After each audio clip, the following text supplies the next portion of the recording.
Hello students, welcome to easy maths for JEE. I am Ujjwal Kaushik, your friend. जो भी students IIT JEE की preparation कर रहे हैं उनके लिए हमारा चैनल बहुत यूजफुल है। आज का क्वेश्चन है, let C1 be the curve obtain by the solution of this differential equation, C2 is the curve solution of this differential equation.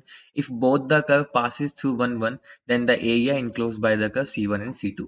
तो देखो, बेसिकली जब भी इस तरह क्वेश्चन एग्जाम में आए तो टाइम टेकन क्वेश्चन है, अच्छा खासा स्पीड ब्रेकर क्वेश्चन है ये। तो इस क्वेश्चन को आप मार्क फॉर रिव्यू करके आगे निकल जाइए, जब बाद में आपके पास टाइम हो तब सोल्व कीजिए। क्योंकि इस क्वेश्चन में बेसिकली पहले आपको एक डिफरेंशियल इक्वेशन सोल्व करनी है, फिर C2 दूसरी सोल्व करनी है, इनिशियल कंडीशन रख के एग्जैक्ट इक्वेशन फाइंड करनी है, देन एरिया इनक्लोज्ड बाय।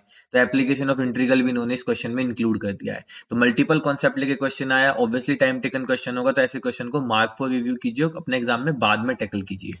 ठीक है, चलिए अब हम समझते हैं अपने क्वेश्चन को। तो पहली जो मुझे C1 के लिए गिवन है वो गिवन है 2xy dy by dx is equal to Y square minus X square. देखो, इमीडिएटली मुझे एक सेकंड में पता लग जाता है, यहाँ पे पावर टू होमोजीनियस है, तो y equal to we X से मेरा काम बन जाएगा। तो मैं इसको लिख लेता हूँ, dy by dx is equal to Y square minus X square upon 2xy। अब देखो, अगर मैं एक्स स्क्वायर कॉमन ले लेता हूँ तो ऊपर बच जाएगा Y square upon x square minus 1 upon नीचे क्या बच जाएगा आपका 2y upon X. X square से एक्स स्क्वायर कैंसिल कॉमन लेने के बाद अब हम क्या करते हैं, होमोजीनियस को सोल्व करने के लिए पुट करते हैं y equal to we X. ठीक है, तो जब इसको डिफरेंशिएट करते हैं तो dy बाई डी एक्स क्या आ जाता है, v plus X dv upon dx। ठीक है, तो बस इसको अपनी इक्वेशन में पुट करते हैं, तो dy बाई डी एक्स की जगह पे रख देंगे v plus X dv upon dx। This is equal to Y square upon x square की जगह पे v स्क्वायर, कहाँ से, देखो यहाँ से y equal to V by Y equal to we X है, तो v किसके इक्वल होगा, y बाई एक्स के। तो हमने यहाँ पे पुट कर दिया, तो v स्क्वायर माइनस 1 अपॉन ये हो गया 2v। तो यहाँ से हो गया x dv upon dx is equal to V square minus 1 upon 2v, और इस v को ले आए हम left hand side. This is equal to 2v LCM ले लेते हैं, तो v square minus 1 minus 2v square. तो यहाँ से मेरे पास क्या बच गया, minus 1 minus we square upon 2v। ठीक है, तो अब मैं इसको थोड़ा सिंप्लीफाई कर लेता हूं, तो यहां से मेरे पास इक्वेशन बचती है x dv upon dx is equal to minus common ले लेते हैं, तो 1 plus we square upon 2v। तो सेपरेट करें तो 2v upon 1 plus we square dv is equal to minus dx upon x। अब दोनों साइड इंटीग्रेट कर देते हैं, तो देखो 1 प्लस वी स्क्वायर, तो इसका डिफरेंशिएशन क्या होगा, 2v dv, वो ऊपर है तो नथिंग बट ये क्या बन जाएगा, log 1 plus we square is equal to minus log X और प्लस में कांस्टेंट लॉग सी। अब यहाँ पे वैल्यू रख देते हैं, तो ये हो जाएगा 1 लॉग 1 प्लस वी की जगह पे रख देंगे Y square upon x square is equal to log की प्रॉपर्टी यूज कर लेंगे कि log A minus log B क्या होता है, लॉग ए बाई बी। तो यहां से क्या हो जाएगा, लॉग सी बाई एक्स। ठीक है, तो अब दोनों साइड एक्सपोनेंट ले लेंगे, या लॉग कैंसिल करने पे बच जाएगा 1 plus Y square upon x square is equal to C upon X. अब इनिशियल कंडीशन गिवन थी कि both the curve passes through 1 1, तो जब ये पास करेगा किससे, 1 1 से, तो सेटिस्फाई करेगा इसको, यानी कि 1 plus 1 is equal to C upon 1। तो सी की वैल्यू आ गई यहाँ से 2। तो सी की वैल्यू 2 अपने कर्व में पुट कर देते हैं, तो कर्व में पुट करने के बाद क्या आ जाएगा, 1 plus Y square upon x square is equal to 2 upon x. LCM ले लेते हैं, तो x square plus Y square is equal to 2x। X square को उधर भेजेंगे, एक्स एक्स कैंसिल, तो ये, तो यहाँ से आ गया basically x square minus 2x plus Y square is equal to 0। अगर मैं इसको सर्कल की फॉर्म में लिखना चाहूँ तो दिस इज x माइनस 1 का whole square plus Y square is equal to 1। ठीक है, अगर ये लाइन नहीं समझ में आई तो मैं फिर से बता देता हूँ, तो कैसे किया है हमने। बेसिकली मुझे गिवन है यहाँ पे एक्स स्क्वायर माइनस 2x, तो मैं कहता हूँ प्लस 1 माइनस 1, वन ऐड किया, 1 सब्ट्रैक्ट किया, इक्वल टू 0। अब ये जो पार्ट है ये बन गया बेसिकली x माइनस 1 का स्क्वायर प्लस वाई स्क्वायर, और जो मेरे पास ये वाला माइनस 1 बचा था इसको मैं राइट हैंड साइड ले गया, तो this will be equal two plus का 1। तो जो मेरा पहला कर्व आ गया C1, वो आ गया x माइनस 1 का square plus Y square equal to 1, that is a circle centre at 1,0 and the radius with 1। तो ये तो मैंने सोल्व किया अपने C1 को। चलो अब C2 के लिए काम करते हैं। तो C2 मुझे क्या गिवन था, C2 था 2xy। ठीक है, C2 को लिख लेते हैं, C2 क्या है, 2xy upon x square minus y square is equal to dy by dx। Same वही लीनियर इक्वेशन बन रही है C2 के लिए, तो C2 को भी लीनियर बना के ही सोल्व कर लेते हैं हम। ठीक है, तो कैसे सोल्व करेंगे? तो सबसे सिंपल वही, सबसे पहले हमने x कॉमन ले लिया, ऊपर एक्स स्क्वायर कॉमन लिया, तो यहाँ पे बचा 2y upon x is equal to 1 minus y square upon x square is equal to dy by dx। ठीक है, फिर से सेम वही y is equal to we x substitute करने पे, तो यहाँ पे आ जाएगा 2v upon 1 minus we square is equal to dy by dx। dy by dx की जगह पे क्या आ जाएगा? dy बाई dx की जगह पे आ जाएगा v plus x dv upon dx। ठीक है, तो देखो इसको यहाँ पे सब्स्टिट्यूट करने पे आ गया। अब हमारे पास क्या बचता है? अब इसको थोड़ा सिंप्लीफाई कर लेते हैं। This 2v upon 1 minus we square minus v is equal to x, ये आ गया यहाँ से dv अपॉन dx। तो अब मेरे पास यहाँ से क्या बच गया?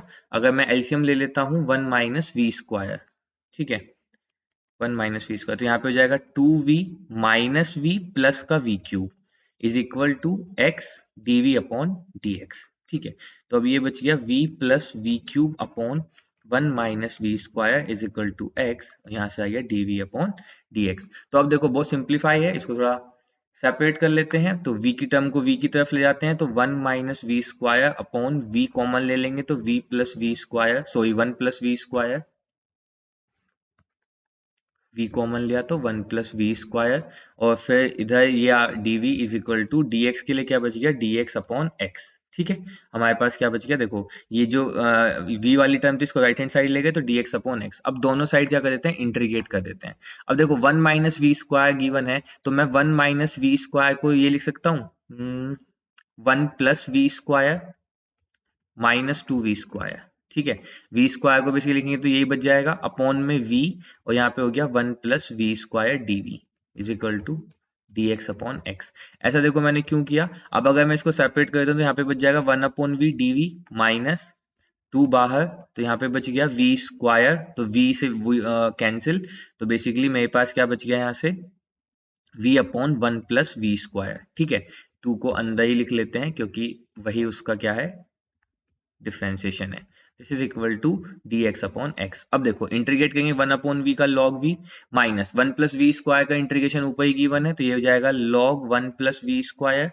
ठीक है, इज इक्वल टू यहाँ पे आ जाएगा log x, और ये हो जाएगा प्लस में log c, तो यहाँ से आ जाएगा basically log v upon 1 plus we square. ये बहुत इंपॉर्टेंट टर्म है, v upon 1 plus we square, and this is equal to log xc। log cancel out कर देते तो v plus 1 plus we square is equal to xc। ठीक है, अब v की कंडीशन पुट कर देते हैं। v क्या था? Nothing but y by X, तो यहाँ पे आ जाएगा y by X upon 1 plus Y square upon x square is equal to X C. LCM ले लेते हैं, y upon X into X square upon x square plus Y square, this is equal to X C. इस x से ये x cancel हुआ, और इस x से ये x कैंसिल हुआ, तो बचा सिर्फ y upon x square plus Y square, this is equal to c। अब कर्व 2b किससे पास कर रहा था?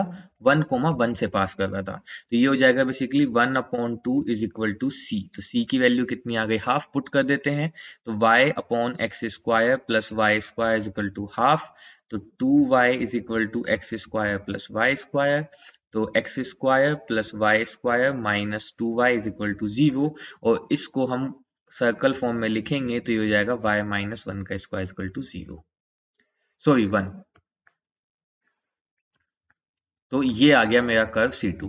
अभी तो हमने सिर्फ C1 और C2 निकालने हैं, अब हमें उनके बीच का एरिया फाइंड करना है। ठीक है, अभी तक तो हमने C1 C2 ही निकाले हैं। ठीक है, तो C1 क्या था? C1 था x माइनस 1 का स्क्वायर। ठीक है, तो देखो C1 और C2 में यहाँ लिख लेता हूँ। C1 क्या था? x माइनस 1 का square plus Y square is equal to 1। ठीक है, अगर हम कंपैरिजन करें x माइनस एच का square plus y minus k का square is equal to i square से, तो आप समझ पा रहे होंगे ये भी मेरा एक सर्कल है। और अगर C2 का मैं कंपैरिजन करूं तो C2 भी एक सर्कल है, तो मैं यहाँ पे लिखता हूँ C2 है सर्कल है जिसका सेंटर क्या है? सेंटर है x0 y1, और रेडियस कितनी है? रेडियस है 1। ठीक है, सेम ऐसे ही अगर मैं यहाँ पे देखूं C1 के लिए, तो C1 का जो सेंटर है वो कितना है? 1, 0, और रेडियस कितनी है? 1।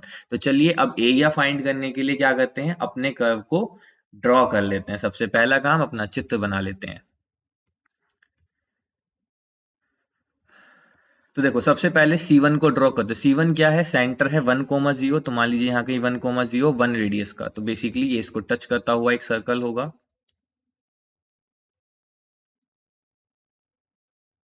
ठीक है, ये हो गया मेरा C1, ये है मेरा 1,0। ठीक है, अब दूसरा मुझको बनाना है C2। C2 क्या है, 0,1, तो 0,1 यानी कि यहाँ पे कहीं पॉइंट होगा वाई एक्सिस पे, और ये एक सर्कल होगा अगेन टच करता हुआ, तो ये सर्कल होगा कुछ इस तरह से।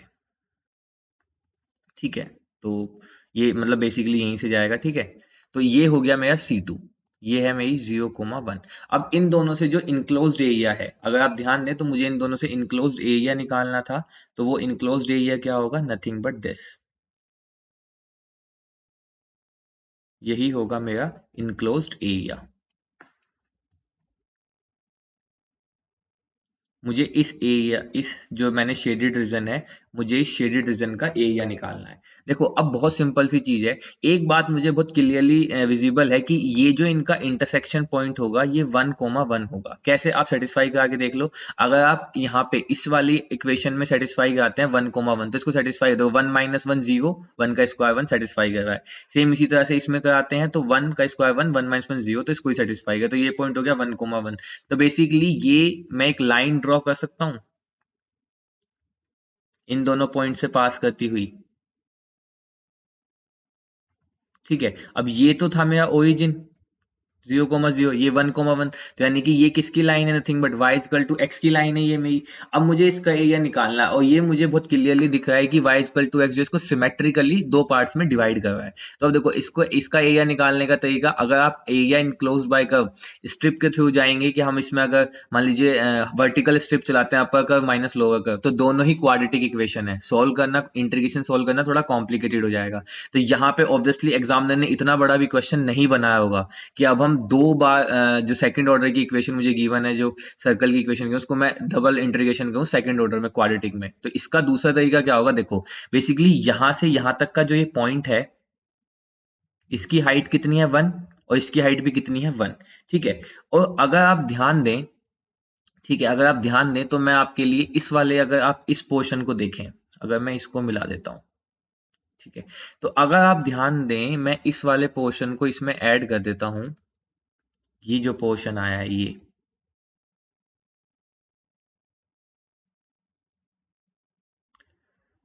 अब जितना पार्ट मैंने शेडेड रीजन किया है, अगर आप C1 सर्कल को देख रहे हैं, तो बेसिकली ये C1 सर्कल का 1/4 है।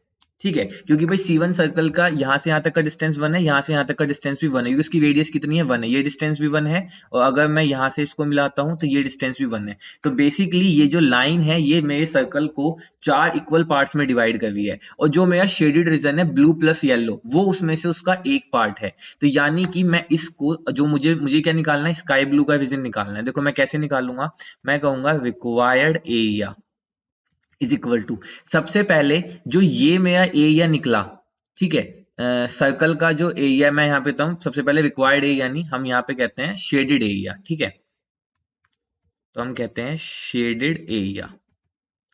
कंफ्यूजन नाउ मैं लिख देता हूं ब्लू प्लस येलो, दोनों की ही बात कर रहे हैं। तो देखो वो क्या होगा, वो मेरे इस सर्कल के जो एरिया है उसका 1/4 है। सर्कल का एरिया क्या होता है, पाई आर स्क्वायर, और उसका 1/4 यानी कि दिस। अब रेडियस कितनी है यहाँ पे 1, तो दिस इज नथिंग बट पाई/4। तो जो ये पूरा मेरा शेडेड रीजन है स्काई ब्लू और येलो, इसकी वैल्यू है पाई/4। अब मुझे वैल्यू किसकी चाहिए, सिर्फ स्काई ब्लू वाले की। अगर आप थोड़ी देर के लिए ध्यान दें, अगर मैं ओरिजिन को O बोलता हूं, इसको पॉइंट A बोलता हूं, इसको पॉइंट B बोलता हूं, तो क्या मैं area of triangle O B A निकाल सकता हूं, that is nothing but 1/2 into base कितना है OB यानी कि 1, इंटू हाइट कितनी है AB यानी कि वो भी 1, तो इसका एरिया आ गया 1/2। अब ये 1/2 जो एरिया है ये कौन सा एरिया है, देखो सर्कल का ये है ट्राइंगल का एरिया, मैं ट्राइंगल का एरिया हाईलाइट करता हूं, ये देखो ये ट्राइंगल बना जिसने कुछ एरिया येलो पार्ट का लिया और कुछ एरिया किसका लिया, स्काई ब्लू पार्ट का लिया। ठीक है, अब मुझे क्या चाहिए था, सिर्फ स्काई ब्लू पार्ट का एरिया। तो अगर मैं, जो मैंने ये पूरा निकाला था पहले, यहाँ पे शेडेड एरिया जो निकाला था ब्लू प्लस येलो करके, अगर मैं इसमें से अभी जो मैंने ये ट्राइंगल निकाला इसको घटा दूं, तो मेरे पास क्या बचेगा, जल्दी बोलो क्या बचेगा, मेरे पास ये वाला एरिया बचेगा सिर्फ।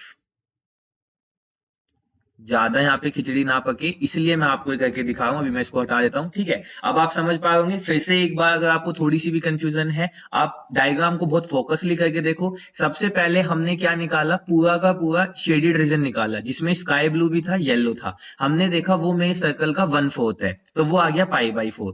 उसके बाद मैंने क्या निकाला, ट्राइंगल OBA का एरिया निकाला। वो जो एरिया निकला, अगर आप ध्यान दें तो वो एरिया क्या है, ये वाला पूरा एरिया, जिसमें कुछ तो स्काई ब्लू है और कुछ येलो है, ठीक है। तो अगर पूरे के पूरे जो शेडेड मैंने पहले निकाला था उसमें से मैं इस वाले पार्ट को घटा दूं, तो मेरे पास कौन सा वाला एरिया बचेगा, यही वाला एरिया तो बचेगा जो स्काई ब्लू में अभी तक हमने एक भी डॉट नहीं लगाया। बेसिकली अब मैं बताता हूँ कौन सा एरिया, ये वाला एरिया ही तो बचेगा, ठीक है। तो बस यही एरिया क्या था, मेरा रिक्वायर्ड एरिया, जिसकी अगर मैं इसकी 2 से मल्टीप्लाई कर दूंगा तो स्काई ब्लू का एरिया आ जाएगा, ठीक है। तो यानी कि यहां से मैं लिखूंगा required area is equal to 2। अब 2 से मल्टीप्लाई क्यों किया, क्योंकि देखो जो एरिया अब निकलने वाला है माइनस करके, π/4 माइनस हाफ करके, वो सिर्फ ये जो स्काई ब्लू रीजन है जो मुझे ब्लैंक दिख रहा है, ये वाला एरिया है। लेकिन वो वाला एरिया भी तो निकालना है ना, क्योंकि जो सिमेट्रिक था y इक्वल टू x के ऊपर भी कुछ स्काई ब्लू था, नीचे भी कुछ था, तो बस इसलिए हमने 2 टाइम्स ले लिया। तो यहां से अगर मैं इसको सोल्व करूं तो 2, और यहाँ से 4 आ गया, तो यहाँ पे आ गया π-2।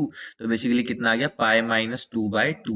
तो basically π/2 -1। This is my final answer. I hope you are able to understand the video. If you have any doubt, you can ask to me into the comment box. Thank you very much. Please subscribe the channel. Be happy.